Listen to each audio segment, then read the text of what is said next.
If nag-resign ka, let's say last August or September, may 13th month pay ka pa rin ba na marireceive? Let's talk about the 13th month pay. Paano nga ba ito i-compute? And sino ang hindi makaka-receive? 13th month pay is a government-mandated benefit na equivalent dapat sa 1 month basic salary mo or prorated if hindi ka nagtrabaho buong taon. This is the formula. Total basic salary earned for the year divided by 12 equals your 13th month pay.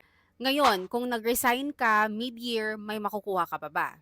With that, yes, as long as nagtrabaho kahit at least 1 month within the year. Entitled ka for that month kung kailan ka nagtrabaho. Sino ang hindi makakakuha ng 13th month pay? For those na project-based and fixed ang contract, and for those na commission-based earners, meaning wala kang basic pay, wala ka ding 13th month pay. Just like freelancers, independent contractors, or minsan yung ibang kasambahay, they don't get it.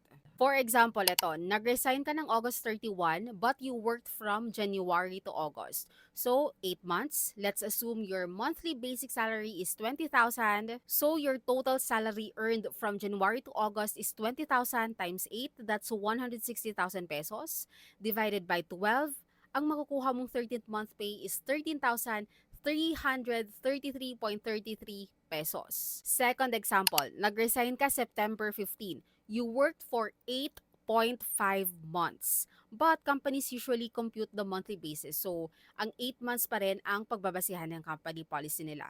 Let's say yung monthly salary mo here is 18,000 pesos. So, 18,000 pesos times 8 months. Kasi ni-round down na natin from 8.5 to 8 months na lang.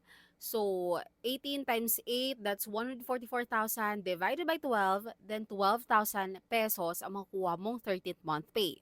Take note, may mga kumpanyang maganda ang benefits. So, iba ang 13th month pay sa Christmas bonus. Christmas bonus is usually optional lang na ibibigay. And dapat, on or before December 24, maibibigay na sa'yo ang 13th month pay mo kahit resigned ka na.